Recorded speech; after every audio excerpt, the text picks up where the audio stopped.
So here now we are starting the privatization, which is a second measure for the liberalization, privatization and the globalization. यानी कि जो NEP 1990 में start करी गई थी, उसको और ज्यादा जो है उसको पूरा लागू करने के लिए हमने जो स्टेप्स लिए थे, पहला था लिबरलाइजेशन, दूसरा है privatisation. First I am going to explain you about the privatisation.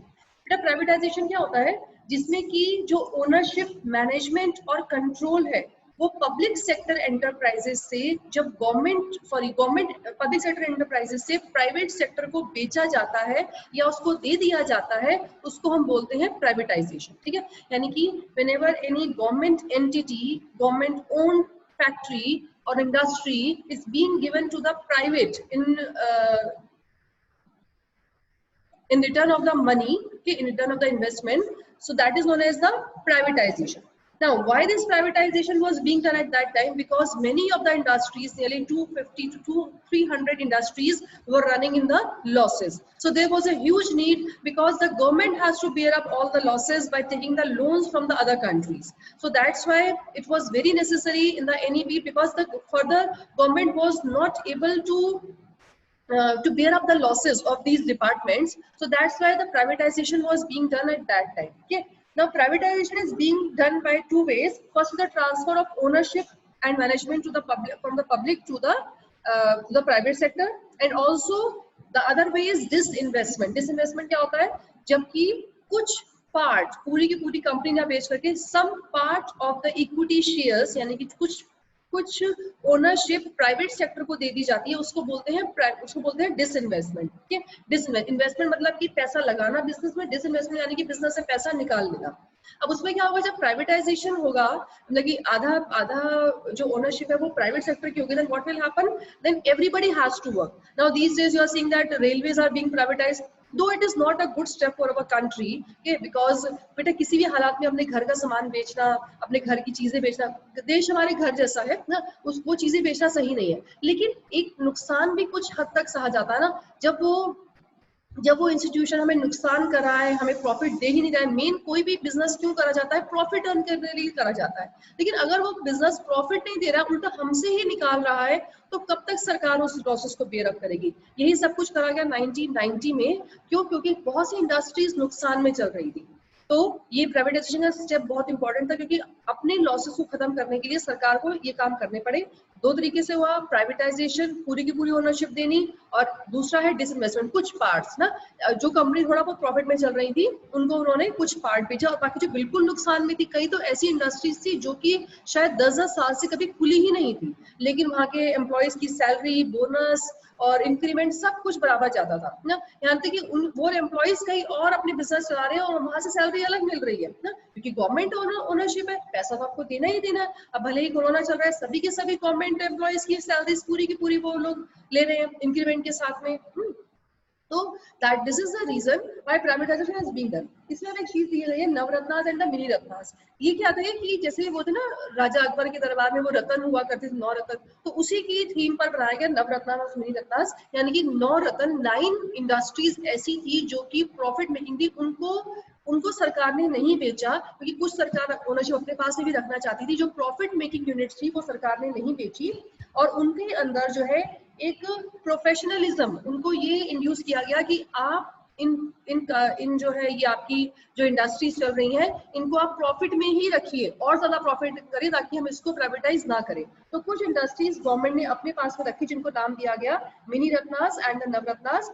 13 सितंबर 2017 को हमारे पास में थी 8 महारत्नास, 16 नवरत्नास एंड 74 दिस मिनी रत्नास. महारत्नास जो कि बहुत बड़ी इंडस्ट्रीज है, लार्ज स्केल इंडस्ट्रीज है, 16 नवरत्नास जो कि नॉर्मल इंडस्ट्रीज है, और मिनी रत्नास जो कि स्मॉल स्केल इंडस्ट्रीज है, जो कि प्रॉफिट मेकिंग है. तो these all were remains in the government sector, but they all are the profit making, and even they are also being induced, they are also being told to increase their profit more. Okay, so here now I'm explaining question number 4 and 5 of the chapter poverty, NCERT questions. Okay, in question number 4, the question is, how can creation of income earning assets address the problem of poverty? Okay, यानी कि जो income earning asset होते हैं, यानी कि ऐसे asset जिससे हम हमारी परमानेंट इनकम आती है, जैसे कि लैंड है, कैपिटल है, लेबर है, ठीक है। तो इनसे हमारी, जैसे हमने जमीन ले ली ना, किराए पे चढ़ा दी या बटाई पे दे दी जमीन खेती के लिए, ये होते हैं इनकम अर्निंग एसेट्स। तो यहाँ पर ये सजेशन दिया गया कि to remove the poverty, the government should distribute the income earning asset instead of giving them the subsidies, और कुछ राशन देने से अच्छा ये है that the government should give them some income earning assets, कुछ जमीन बांट दी उनको, कुछ पैसा दे दिया ना। तो अगर ऐसी चीजें दी जाएंगी तो उनको फॉरएवर उनको जो है यहाँ से इनकम आती रहेगी ना। और जैसे कि कोई घर दे दिया उनको, किराए पे चढ़ा देंगे वो उसको ना, या फिर जैसे कि उनको साइकिल दी, सिलाई मशीन दी ना, ऐसी चीजें दी। From that assets they can earn the money forever, and this will be a great help for the poor people to reduce their level of poverty, to come above the poverty line. Okay. Next is briefly explain the three-dimensional attack on poverty adopted by the government. सरकार के 3 approaches थे poverty को remove करने के, explained in the chapter also. First one is the growth oriented approach. Growth oriented approach means to increase the GDP of the country, and as the GDP of the country increase means that there will be more production, and when more production will be there will be more employment, and if the employment is there, poverty will be removed. Okay. So growth oriented approach means that the government should increase the production of the goods and services, which will reduce the problem of poverty. क्योंकि बेटा कोई गरीब रहना नहीं चाहता है, तो गरीबी कब होगी जबकि उसके पास में रोजगार नहीं होगा, कमाने के लिए नहीं होगा। काम हर कोई करना चाहता है लेकिन उसे काम मिले तो सही। तो growth oriented approach means to increase the production of goods and services. के ये हमारा वो भी था goals of 5 year plan growth ना, sorry goals of 5 year plan में पहला हमारा ऑब्जेक्टिव था ग्रोथ, यानी कि देश का जीडीपी बढ़ाना, देश का गुड्स और सर्विसेज का प्रोडक्शन बढ़ाना, ताकि जो है देश से अनएम्प्लॉयमेंट और पॉवर्टी की प्रॉब्लम रिड्यूस हो सके। सेकेंड है पॉवर्टी एलिवेशन प्रोग्राम्स के, ये क्या थे, पॉवर्टी को रिमूव करने के लिए सरकार ने कुछ प्रोग्राम्स चलाए थे, ये आपको पूरे एक्सप्लेन कर रखे हैं पेज नंबर 4.14 पर। Very important, rural REGP, PMRY, SGRY। एक है सेल्फ एम्प्लॉयमेंट, यानी कि जिसमें लोग खुद रोजगार करते हैं, इसके हैं 4, पेज 4.14, और दूसरे है वेज एम्प्लॉयमेंट, जिसमें कि सरकार एम्प्लॉयमेंट प्रोवाइड करती है। ये 2 तरीके के हैं, संपूर्ण ग्रामीण स्वरोजगार योजना, और दूसरा है national food for work programme, जिसका कि नाम बदल करके अब मनरेगा कर दिया गया है। 2005 में, पहले 2004 में लॉन्च हुआ था, सेंट्रली स्पॉन्सर्ड है ये। तो ये है हमारे पॉवर्टी एलिवेशन प्रोग्राम्स, जो कि सेकंड वाले का पोर्शन है कि ये गवर्नमेंट के द्वारा, these are being started by the government to remove the problem of poverty. And third one is a minimum needs programme, यानी कि जो गरीब लोग हैं, the people those who are below the poverty line, they should be made available with some limit, with some minimum needs ना, जैसे कि उनको PDS के थ्रू, राशन डिपोज के थ्रू राशन दिया जाए, अनाज, गेहूं, चावल, दालें, तेल, जो भी कुछ उनको चाहिए ना।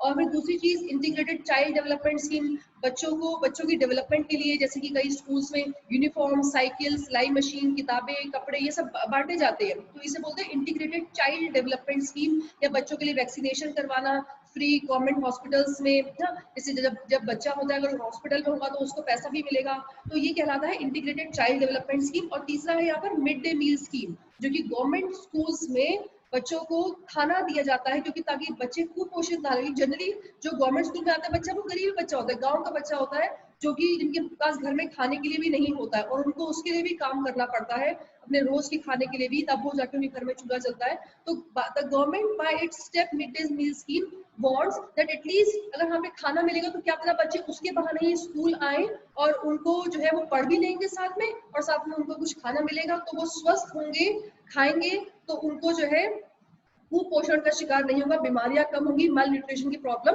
नहीं फेस करनी पड़ेगी उनको। So these were the 3-dimensional attack by the government to remove the problem of poverty.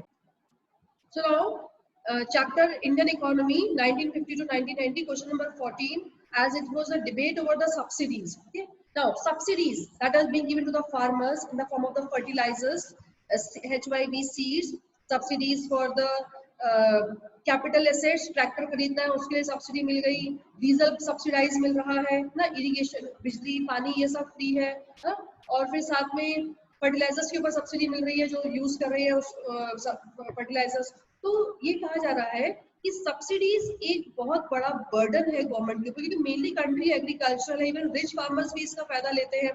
और डीजल जो सब्सिडाइज दिया जा रहा है उसका बेनिफिट कौन उठा रहा है? रिच पर्सन उठा रहे हैं डीजल कार खरीद करके, जबकि है डीजल किसके लिए? इरिगेशन के लिए ना, इसीलिए वो सस्ता करा गया हमारे भारत में। लेकिन इसको जो है फायदा कौन उठा रहा है? लोग उठा रहे हैं कि भाई डीजल सस्ता है, डीजल की कार खरीद लेते हैं, सस्ता पड़ता है उससे कहीं पर भी जाना। तो सब्सिडी इसके लिए है कि फार्मर्स को एनकरेज करा जाए कि वो प्रोडक्शन करें, बेटा अगर फार्मर्स प्रोडक्शन नहीं करेंगे तो हम लोग खाएंगे कहाँ से? हमें वो अनाज भी विदेशों से इंपोर्ट करना पड़ेगा, और चीजें तो करनी ही पड़ती हैं, और साथ में यहाँ पे रोजगार भी पड़ता है भैया, एंगेज रहेंगे लोग तो फालतू की बातों में नहीं रहेंगे। तो जो बहुत ज्यादा बर्डन है गवर्नमेंट के ऊपर, सब कुछ हमारे टैक्सेस से ही निकलता है ना, लेकिन इसकी हमें यूजफुलनेस बतानी है कि ये क्यों जरूरी है ना। इसलिए जरूरी है बेटा, पहली चीज ये दी गई है that the majority of farmers are very poor. ज्यादातर फार्मर्स कैसे हैं? बहुत ही ज्यादा गरीब हैं, और वो इन सब्सिडीज के बिना अपना बिजनेस नहीं कर सकते हैं। ठीक है, वो जब तक उनको रिक्वायर्ड इनपुट्स नहीं मिलेंगे वो नहीं कर पाएंगे। And to reduce the income inequality between the rich and poor farmers and to achieve the ultimate goal of equity. ठीक है, जो इनकम इनइक्वालिटी है गरीब और अमीर फार्मर किसान के बीच में, वो खत्म करने के लिए, ताकि जो गरीब किसान है उनको भी जो है अवसर मिले, उनको भी जो है मौका मिले, और वो भी इन सब्सिडीज का फायदा उठा करके वो भी अपना जो है अपना स्टैंडर्ड ऑफ लिविंग बढ़ाए, वो भी जो है रिच फार्मर्स बने, और उनके बीच में इनकम इनइक्वालिटी खत्म हो, उसके लिए जो है सब्सिडीज दी जाती है। तो ये कहा जा रहा है इसमें ये कहा गया है कि आप उसकी यूजफुलनेस बताइए, तो आप उसमें उसकी लिमिटेशन नहीं बताइए कि गवर्नमेंट को नहीं करना चाहिए या फिर ह्यूज बर्डन है, सब कुछ हमारे टैक्सेस निकल रहा है। You have to give the answer as it is being asked ना। तो क्या कहा गया है कि that the government should continue this agricultural subsidies ना, और ताकि जो है सबको फायदा मिल सके। हाँ, ये कर सकते हैं कि जो रिच फार्मर्स है उनको ज्यादा बेनिफिट ना दिया जाए, कंसंट्रेशन यहाँ रहे कि जो बैंक ऑफिसर्स भी इन सब्सिडीज को देते हैं या फिर सब्सिडाइज रेट पर लोन अवेलेबल कराते हैं, वो उनको दिया जाए, जो कि पुअर फार्मर्स है, रिच फार्मर्स को बेनिफिट ना दिया जाए। Okay, so this was the debate over the subsidy. Yes, again from India economy, IPR 1956. Three ways the government apply the reforms. First one was the land reform, second one was the industrial reforms, and third one was the foreign trade sector reforms. Here we are explaining the second one, that is IPR 1956. Okay, बेटा IPR industrial policy resolution का ही बनाए गए थे, 48 में भी था, 62 में था, 58 में था, लेकिन यहाँ पे आपके सिलेबस में दैट इज फॉर द 1956। इसमें क्या था, कुछ ये जो इंडस्ट्रीज थी ना उनकी कुछ कैटेगरीज बनाई गई थी, और वो कैटेगरीज किस किस तरीके से थी, इंडस्ट्रीज को कैसे डिवाइड किया गया था, क्योंकि जो लीड रोल दिया गया था इंडस्ट्रीज के लिए, एग्रीकल्चर के लिए या फॉरेन के लिए, सब कुछ गवर्नमेंट के अंडर रखा गया था। मेनली जो लीड रोल था वो पब्लिक सेक्टर के पास में था, सेकेंडरी रोल प्राइवेट सेक्टर को दिया गया था। तो उसके हिसाब से कैसे इंडस्ट्रीज को डिवाइड किया था, this is one. So industries was classified according to the IPR 1956 in three categories: Schedule A, B and C. In the first category, 17 industries were there and they were exclusively reserved for the public sector. ऐसी industries कोई भी private sector setup नहीं कर सकता है, सिर्फ और सिर्फ गवर्नमेंट ही सेटअप करेगी, वो गवर्नमेंट ओन्ड ही होगी। कौन सी इंडस्ट्रीज है ये? That is the heavy and basic industries, arms and ammunition, atomic energy, heavy and the core industries, aircraft, oil, railways and the shipping. ये सभी के सभी किसमें रहेंगी? गवर्नमेंट ओन्ड रहेंगी। शेड्यूल बी में आती है 12 इंडस्ट्रीज, जो कि which would be again government owned. Private sector इसमें एक सेकेंडरी रोल, पार्टनरशिप का रोल कर सकता है, लेकिन वो भी मतलब 50% से शेयर उसके कम होंगे, यानी कि अगर पार्टनरशिप करना चाहता है किसी गवर्नमेंट के साथ में तो वो उसकी ओनरशिप 50% से भी कम रहेगी, यानी कि लीड रोल वही किसका रहेगा? गवर्नमेंट का। ऐसा क्यों किया? क्योंकि वो सरकार नहीं चाहती थी कि प्राइवेट सेक्टर के हाथों में सत्ता दी जाए, क्योंकि उससे क्या होगा? मोनोपोली ऑफ द कंट्रोल होगा ना।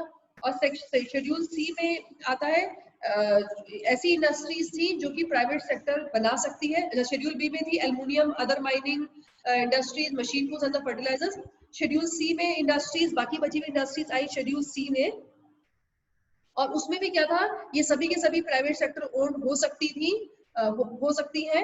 और साथ में जो है, लेकिन एक शर्त है कि आपको पहले लाइसेंस लेना पड़ेगा गवर्नमेंट से, जो कि enforce under the industrial development and regulation act. आपको लाइसेंस लेना पड़ेगा अगर आपको इंडस्ट्री सेटअप करनी है उसके लिए, अगर आप अपनी इंडस्ट्री एक्सपैंड करनी है उसके लिए। एक्सपैंड मतलब इन्वेस्टमेंट बढ़ाना है उसके लिए। और अगर आप प्रोडक्ट जो मान लीजिए अभी आप सिर्फ साबुन प्रोड्यूस कर रहे हैं और आपको साथ में उसमें हैंड वॉश ही प्रोड्यूस करना, तो उसके लिए आपको लाइसेंस लेना पड़ेगा। ठीक है, ये किस लिए? ताकि पता चले कि जो चीज जरूरत की है वो प्राइवेट सेक्टर बना रहा है कि नहीं बना रहा है। क्योंकि ये चाहते थे मेनली, ये था कि जो मेनली लेबर ओरिएंटेड हो, यानी कि लोगों को रोजगार मिले, गरीब आदमी को रोजगार मिले, ऐसी चीजें प्रोड्यूस हो जो कि देश की जरूरत की है। जो चीजें हमारे जो चीजें हमारे ज्यादा लग्जरियस आइटम्स है वो नहीं चाहते थे कि वो प्रोड्यूस हो, जरूरत की चीजें प्रोड्यूस हो, सभी लोगों को रोजगार मिले, देश का अपलिफ्टमेंट हो, उसके लिए जो है ये सब कुछ करा गया। तो ये था हमारा IPR 1956।